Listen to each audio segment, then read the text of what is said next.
ഡോക്ടറിൻ്റെ ഇത്രയും വർഷത്തെ എക്സ്പീരിയൻസിൽ ഒരുപാട് കൗതുകം നിറഞ്ഞ കേസസും പേഷ്യൻസിലൂടെയും കടന്നു പോയിട്ടുണ്ടാവുമല്ലോ. അപ്പോൾ പെട്ടെന്ന് ഓർക്കുമ്പോൾ നമ്മളുമായിട്ട് ഏതെങ്കിലും ഒരു എക്സ്പീരിയൻസ് അല്ലെങ്കിൽ ഒരു പേഷ്യൻറ്റിനെ കുറിച്ച് നമ്മളോട് ഷെയർ ചെയ്യാമോ? പലപ്പോഴും മനുഷ്യ മനസ്സിൻ്റെ ആണെന്നറിയില്ല, നമ്മൾ പലപ്പോഴും പരാജയപ്പെട്ട കേസുകളായിരിക്കും നമുക്ക് കൂടുതലും ഓർമ്മ വരുന്നത്.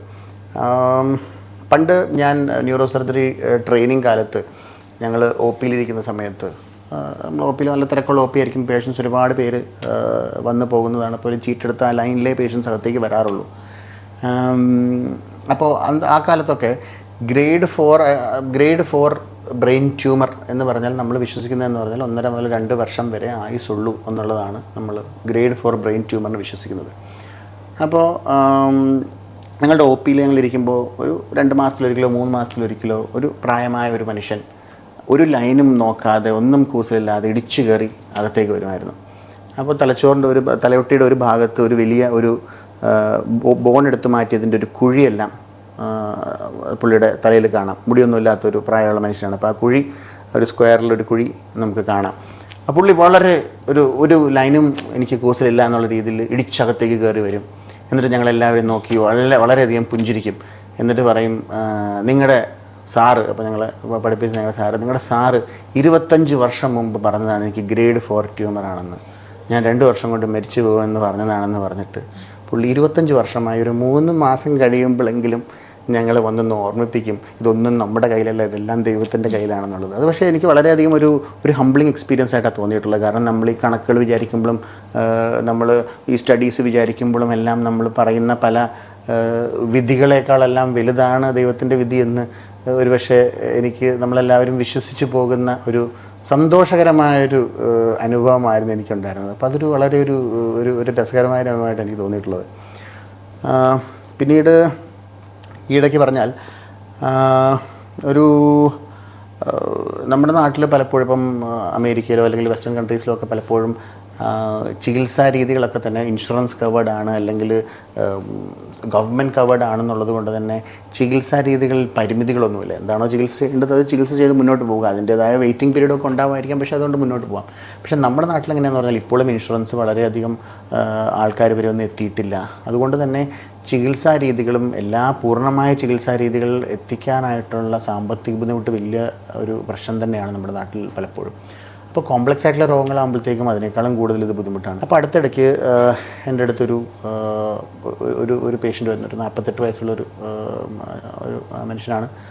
തലയ്ക്കകത്ത് ആർട്ടീരിയോ വീനസ് മാൽഫോർമേഷൻ എന്ന് പറഞ്ഞ വളരെ വളരെ വളരെ ഒരു കോംപ്ലക്സ് ആയിട്ടുള്ള ഒരു ആർട്ടീരിയോ വീനസ് മാൽഫോർമേഷൻ, അതായത് അബ്നോർമലായിട്ട് രക്തക്കൊള്ളുകളുടെ കെട്ടുപിണഞ്ഞ് കിടക്കുന്ന ഒരു രോഗാവസ്ഥയാണത്. അത് സിമ്പിളായിട്ടുള്ളതുണ്ട്, പക്ഷേ ഇത് വളരെ കോംപ്ലക്സ് ആയിട്ടുള്ള വളരെയധികം ബ്ലഡ് ഫ്ലോ ഉള്ള ഒരു ഇതായിരുന്നു. അപ്പോൾ അതൊരു സിംഗിൾ ട്രീറ്റ്മെൻറ്റ് രീതിയിലൂടെ അത് ചികിത്സിക്കാൻ പറ്റില്ല എന്നുള്ളത് തന്നെ ആയിരുന്നു പുള്ളി കണ്ട ഏകദേശം 7 ഡോക്ടർമാരുടെയും ഒരു വിധി. അപ്പോൾ അത് ഞാൻ കണ്ടപ്പോഴും എനിക്ക് അങ്ങനെയാണ് തോന്നിയത്. ഇതിനൊരു സിംഗിൾ ഡയറക്റ്റായി പോയി സർജറി ചെയ്യാൻ പറ്റില്ല. അത് ആദ്യം ഇത് രക്തക്കൊള്ളുള്ളിലൂടെ പോയി എംബോളൈസ് ചെയ്യണം, അത് കഴിഞ്ഞിട്ട് റേഡിയേഷൻ അടിച്ചത് കരിക്കണം, അത് കഴിഞ്ഞിട്ട് മൾട്ടിപ്പിൾ സ്റ്റേജസ് കഴിഞ്ഞ് ചിലപ്പോൾ ഒരു സർജറിയിലേക്ക് എത്തും എന്നുള്ളൊരു സിറ്റുവേഷനായിരുന്നു.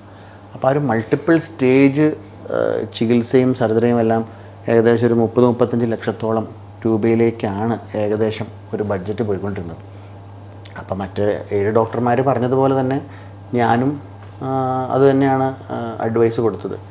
അപ്പോൾ അതെല്ലാം കഴിഞ്ഞ് അത് കഴിഞ്ഞ് മറ്റ് പേഷ്യൻസിനെല്ലാം കണ്ട് ഞാൻ ഒ പിയിൽ നിന്ന് ഇറങ്ങുമ്പോഴും ഇവർ പുറത്ത് തന്നെ വെയിറ്റ് ചെയ്യുന്നുണ്ട്. അപ്പോൾ പുറത്ത് വെയിറ്റ് ചെയ്യുന്നുണ്ട്. ഈ പേഷ്യൻറ്റിൻ്റെ സഹോദരനുണ്ട്, വൈഫുണ്ട്. എന്നിട്ട് അവരെന്നോട് പറഞ്ഞു, ഡോക്ടർ ഞങ്ങൾക്ക് എന്ത് വന്നാലും ഇത് ഞങ്ങൾ കൂട്ടിയാൽ കൂടില്ല, ഇത്രയും ലക്ഷങ്ങളുടെ ചികിത്സ ഞങ്ങൾക്ക് ചെയ്യാൻ പറ്റില്ല. അപ്പോൾ ഞാൻ പറഞ്ഞു, അതില്ലാതെ ചെയ്താൽ ജീവൻ അപകടമാണ്, വളരെ ഹൈ ചാൻസ് ആണ്, നമുക്ക് ഓപ്പറേഷൻ്റെ സമയത്ത് പോലും ജീവൻ നഷ്ടപ്പെടാനുള്ള ഹൈ ചാൻസ് ആണെന്നുള്ള രീതിയിൽ ഞാൻ പറഞ്ഞു. അപ്പോൾ കേൾക്കുമ്പോൾ വളരെ വിഷമം തോന്നുമെങ്കിലും അവരുടെ ഒരു അവസ്ഥ എന്താണെന്ന് പറഞ്ഞു കഴിഞ്ഞാൽ അതല്ലാതെ, അതായത് ആ ഒരു ജീവൻ്റെ റിസ്ക് എടുക്കാതെ ഞങ്ങൾക്ക് വേറെ നിർവാഹമില്ല എന്നുള്ളതാണ്. നമ്മൾ അതിനിടയ്ക്ക് കുറേ നേരം വെയിറ്റ് ചെയ്ത് പല സ്കീമുകളും അതും ഇതും എല്ലാം ശ്രമിച്ച് നോക്കിയിരുന്നു, പലതും അതിനുള്ള ഒന്നും ഉണ്ടായിരുന്നില്ല. അപ്പം അങ്ങനെ വരുമ്പോഴത്തേക്കും അവർ തന്നെ 2-3 വട്ടം എന്നെ കണ്ട് ഡയറക്റ്റ് എന്ത് റിസ്ക് ഉണ്ടെങ്കിലും ഡയറക്റ്റ് സർജറിയുമായി മുന്നോട്ട് പോവുക എന്നുള്ള ഒരു തീരുമാനത്തിലേക്ക് എന്നെ കൊണ്ടെത്തിക്കുകയായിരുന്നു. സത്യം പറഞ്ഞു കഴിഞ്ഞാൽ വളരെ അതിനോടുള്ള മുന്നുള്ള ദിവസങ്ങൾ 2 ദിവസം സത്യം പറഞ്ഞാൽ ഞാൻ ഉറങ്ങിയിട്ടില്ല. കാരണം ഇത് വളരെ പ്രശ്നത്തിലേക്കാണ് പോകുന്നതെന്ന് ഏകദേശം ഉറപ്പുള്ളത് കൊണ്ട് തന്നെ. സർജറി എല്ലാം തുടങ്ങി. വളരെ 9 മണിക്കൂർ നീണ്ടുനിന്ന സർജറി ആയിരുന്നു. അതിൻ്റെ ചില ഘട്ടങ്ങളിലെങ്കിലും ഓപ്പറേഷൻ തിയേറ്ററിൽ വെച്ച് തന്നെ പേഷ്യൻറ്റിനെ നഷ്ടപ്പെടുമെന്ന് തോന്നുന്ന രീതിയിലുള്ള ബ്ലീഡിംഗ് ഒക്കെ ആയിരുന്നു. പക്ഷേ എന്തോ ഒരു അത്ഭുതമെന്ന് പറയട്ടെ, ഓപ്പറേഷൻ്റെ ടേബിളിൽ നിന്ന് ഒരു തലനാരിഴയ്ക്ക് രക്ഷപ്പെട്ട് പൂർണ്ണമായ ഒരു റിക്കവറിയിലേക്ക് ഈ പേഷ്യൻ്റ് തിരിച്ചു വന്നു. അപ്പോൾ ഈ 35 ലക്ഷം രൂപ അവർ പ്ലാൻ ഇട്ടിരുന്ന ഒരു ട്രീറ്റ്മെൻറ്റ് എന്തോ ഒരു ദൈവത്തിൻ്റെ ഭാഗ്യം എന്നേ പറയാൻ പറ്റുള്ളൂ. അങ്ങനെ ഏകദേശം ഒരു 3 ലക്ഷം രൂപയുടെ ചികിത്സ കൊണ്ട് അയാൾ പൂർണ്ണമായും തിരിച്ച് നോർമൽ ലൈഫിലേക്ക് തിരിച്ചു വരാൻ സാധിച്ചു. പക്ഷേ ആ ഒരു 9 മണിക്കൂർ കാലയളവിൽ ഞാനും അനസ്തെറ്റിസ്റ്റും എല്ലാം അനുഭവിച്ച ആ ഒരു ബുദ്ധിമുട്ടും പുറത്തിരുന്ന റിലേറ്റീവ്സ് അനുഭവിച്ചൊരു ബുദ്ധിമുട്ടൊന്നും പക്ഷേ എനിക്ക് തോന്നുന്നത് ഒരു രീതിയിലും നമുക്ക് അതിന് 30 അല്ല 50 അല്ല 60 ലക്ഷം വെച്ചാലും നമുക്ക് അതിന് പകരം വയ്ക്കാൻ പറ്റില്ല എന്ന് തോന്നുന്നു. അപ്പോൾ അതുപോലുള്ള ചില സാഹചര്യങ്ങളിൽ നമ്മൾ കാണുന്നതെന്ന് പറഞ്ഞാൽ ഒരു ഒരു ഒരു നിവൃത്തികേടിൽ നിന്നുണ്ടാവുന്ന നമ്മൾ ജീവിതത്തിന് റിസ്ക് എടുത്ത് പോകേണ്ടി വരുന്ന അവസ്ഥകളാണ് പലപ്പോഴും കാണുന്നത്. അതൊക്കെ വളരെയധികം ഈ പറഞ്ഞ പോലെ ഈ സർജറി സക്സസ്ഫുൾ ആയല്ലോ എന്ന് തോന്നുമ്പോൾ പോലും ഇവിടെ എല്ലാം എങ്ങനെ എത്തിപ്പെട്ടു എന്നുള്ളതിനെക്കുറിച്ച് വളരെയധികം നമ്മൾ വിഷമിക്കുന്ന ചില അവസ്ഥകളാണ്. ഇപ്പോൾ ഞാൻ എൻ്റെ ഒരു ക്യൂരിയോസിറ്റിയുടെ പുറത്തൊരു ക്വസ്റ്റ്യൻ ചോദിക്കാം. ഇപ്പോൾ ഡോക്ടർ പറഞ്ഞത് വെച്ച് ഈ ബ്രെയിൻ സർജറി എന്ന് പറഞ്ഞ ഫീൽഡ് ഭയങ്കര സ്ട്രെസ്സും കോംപ്ലിക്കേഷനും ഉള്ളൊരു ഫീൽഡാണ്. അപ്പോൾ ഇങ്ങനെ ഒരു പ്രൊഫഷനിലേക്ക് രാവിലെ എണീറ്റ് ഹോസ്പിറ്റലിലേക്ക് വരാനുള്ളൊരു മോട്ടിവേഷൻ എന്താണ് ഡോക്ടറിൻ്റെ ഒരു ഫിലോസഫി ഓഫ് ലൈഫ്? മോട്ടിവേഷൻ എന്ന് പറഞ്ഞാൽ ശരിയാണ്, വളരെ സ്ട്രെസ്ഫുൾ ആയിട്ടുള്ള ജോലിയാണ്. പലപ്പോഴും കൃഷിയോ വല്ലം നോക്കണമെന്ന് തോന്നാതിരുന്നിട്ടില്ല. പക്ഷേ എന്നാലും ഒരു പക്ഷേ പല ടീച്ചേഴ്സ് പലരും പറഞ്ഞിട്ടുള്ള ഒരു കാര്യം, ഒരു സെൻറ്റൻസ് എനിക്ക് പലപ്പോഴും ഓർമ്മ വരുന്നതെന്നാൽ, ഓൾറെഡി ഈ ബ്രെയിനിൻ്റെ ഡിസീസും സ്പൈനൽ ഡിസീസെല്ലാം ഒരുപാട് കഷ്ടപ്പാട് അനുഭവിക്കുന്ന പേഷ്യൻസാണ്.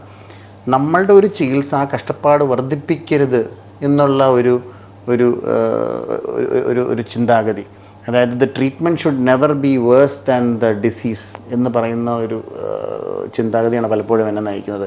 അപ്പോൾ തലവേദനയുള്ള ഒരാൾ ട്യൂമറുമായി വന്നു, നമ്മൾ ഓപ്പറേഷൻ കഴിഞ്ഞിട്ട് ഒരു സൈഡ് തളർന്നു പോയാൽ അയാൾ ആദ്യം വന്ന ഒരു തലവേദനേക്കാളും വഷളാണ് നമ്മൾ ട്രീറ്റ്മെൻറ്റ് ചെയ്ത് അയാൾക്ക് വരുത്തി കൊടുക്കുന്നൊരു ബുദ്ധിമുട്ട്. അപ്പോൾ എൻ്റെ ഒരു ഫിലോസഫി എന്ന് പറഞ്ഞു കഴിഞ്ഞാൽ ഒരു പക്ഷേ the treatment should never be more difficult than the disease എന്നുള്ളതാണ് ഒരു പക്ഷേ എന്നെ നയിക്കുന്നൊരു ഫിലോസഫി.